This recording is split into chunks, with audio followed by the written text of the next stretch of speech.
Depuis l'alunissage du rover chinois Chang'e 5, de plus en plus de preuves suggèrent que notre satellite naturel diffère considérablement de l'image que nous nous en faisions, notamment en ce qui concerne son sous-sol.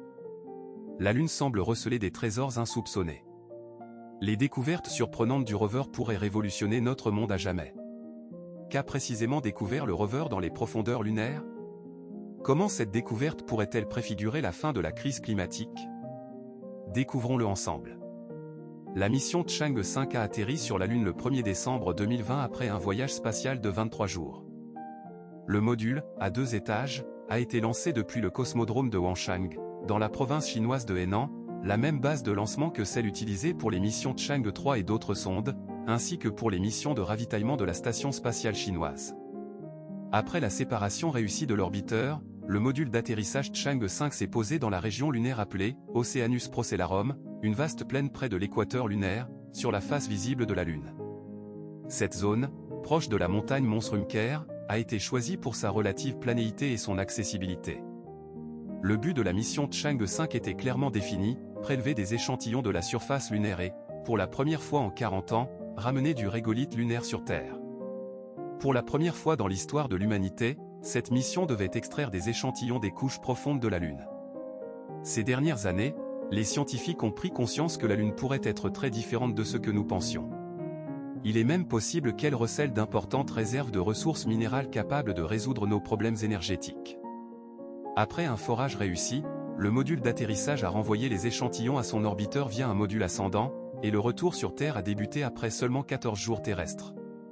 Cette mission a été saluée comme un grand succès de la cosmonautique chinoise, établissant clairement la Chine parmi les grandes puissances spatiales mondiales. L'arrivée des échantillons a été attendue avec impatience par la communauté scientifique internationale. Les espoirs de nouvelles connaissances révolutionnaires sur la Lune ont été largement dépassés. L'analyse des échantillons, débutée le 17 décembre 2020 après l'atterrissage de la capsule de retour en Mongolie, a révélé la présence d'une quantité significative d'eau sous forme de minuscules billes de verre volcaniques formées par les impacts de météorites. L'eau dans le verre. Jusqu'à présent, la Lune était considérée comme un corps céleste aride, se rétrécissant progressivement. Cependant, ces dernières années, les télescopes et les sondes ont détecté d'importantes réserves de glace d'eau dans les cratères polaires. La découverte de Chang'e 5 remet en question ces observations, suggérant une présence d'eau beaucoup plus répandue et accessible. Dans les échantillons de régolithe, les chercheurs de l'Académie chinoise des sciences ont découvert une densité inhabituellement élevée de minuscules particules de verre.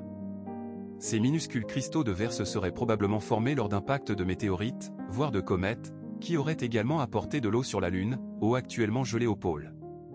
L'examen plus approfondi de ces billes de verre a révélé un autre secret, chacune contient une infime quantité d'eau, mais leur nombre colossal représente une énorme quantité d'eau sur la Lune.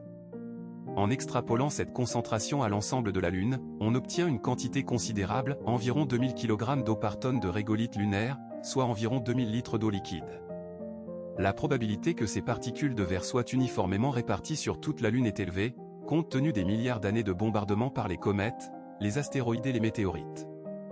Cela signifie que la Lune pourrait être riche en eau, de l'équateur au pôle, rendant l'extraction d'eau potentiellement viable sur l'ensemble de la surface lunaire, et non limitée aux régions polaires.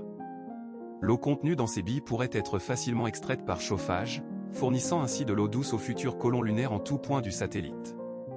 Des études ultérieures ont même démontré que l'eau enfermée dans ces cristaux lunaires provient du vent solaire. Des atomes d'hydrogène chargés positivement du vent solaire se seraient infiltrés dans les billes de verre et combinés avec l'oxygène présent. L'étude des différents isotopes de l'hydrogène dans les échantillons a révélé que ces billes de verre pourraient également libérer une partie de leur charge hydrogène à haute température, lorsqu'elles sont chauffées par le rayonnement solaire. La quantité totale d'eau dans ces billes de verre est estimée à environ 298,7 milliards de tonnes, une quantité considérablement supérieure aux 661 millions de tonnes estimées par la NASA en 2010 pour la glace d'eau au pôle nord lunaire. Malgré cette abondance, il est improbable que cette eau se liquéfie à la surface de la Lune en raison de l'absence d'atmosphère, des températures extrêmes et de la très faible pression atmosphérique. Cependant, la mission Chang'e 5 a également révélé d'autres éléments remarquables dans ces billes de verre, en plus de l'eau. Cette découverte pourrait accélérer la conquête lunaire et potentiellement résoudre nos problèmes énergétiques. Les échantillons prélevés par la sonde spatiale chinoise sont uniques, provenant des couches profondes de la Lune. Ils sont d'environ 1 milliard d'années plus anciens que tous les échantillons prélevés en surface par les missions Apollo. Ces billes de verre se seraient formées principalement au cours des 2 derniers milliards d'années, suite à d'énormes impacts de météorites, d'astéroïdes et de comètes. La formation de ces billes nécessitait des températures extrêmement élevées, générées par des impacts d'une magnitude comparable à celui qui a causé l'extinction des dinosaures il y a environ 68 millions d'années. Malgré son histoire tumultueuse, la Lune a remarquablement bien survécu à ces bombardements, ce qui est probablement dû à sa faible densité et à son épaisse couche de régolithe amortissante. La sonde Chang'e 5 a découvert un autre cristal dans le régolithe lunaire, un cristal composé d'une substance inconnue jusqu'alors, contenant un élément essentiel à la fusion nucléaire. La fusion nucléaire représente une solution aux problèmes énergétiques de la Terre, car elle génère beaucoup plus d'énergie que la fission nucléaire tout en produisant des déchets non radioactifs. Cependant, la fusion nucléaire est extrêmement difficile à réaliser, car l'énergie nécessaire pour faire fusionner les noyaux atomiques dépasse l'énergie produite. La découverte de ce nouveau minéral, nommé Chang'e en l'honneur de la déesse lunaire chinoise, pourrait révolutionner la fusion nucléaire. Des recherches futures au sein de l'Institut de géologie de l'uranium de Pékin étudieront la possibilité d'exploiter l'hélium-3, un isotope présent dans ce minéral, pour la fusion nucléaire. Ceci pourrait engendrer une exploitation minière lunaire à grande échelle, avec le transport quotidien de matériaux vers la Terre. La mission Chang'e 6, prévue à partir de 2024, collectera des échantillons supplémentaires de la face cachée de la Lune.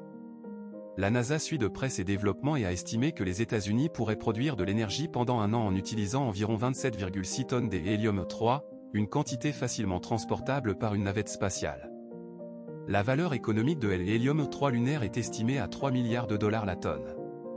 Cette découverte pourrait déclencher une véritable ruée vers la Lune, attirant de nombreuses entreprises, dont certaines grandes compagnies énergétiques ont déjà manifesté leur intérêt auprès de la NASA pour investir dans de futures missions spatiales, ce qui pourrait stimuler le programme Artemis.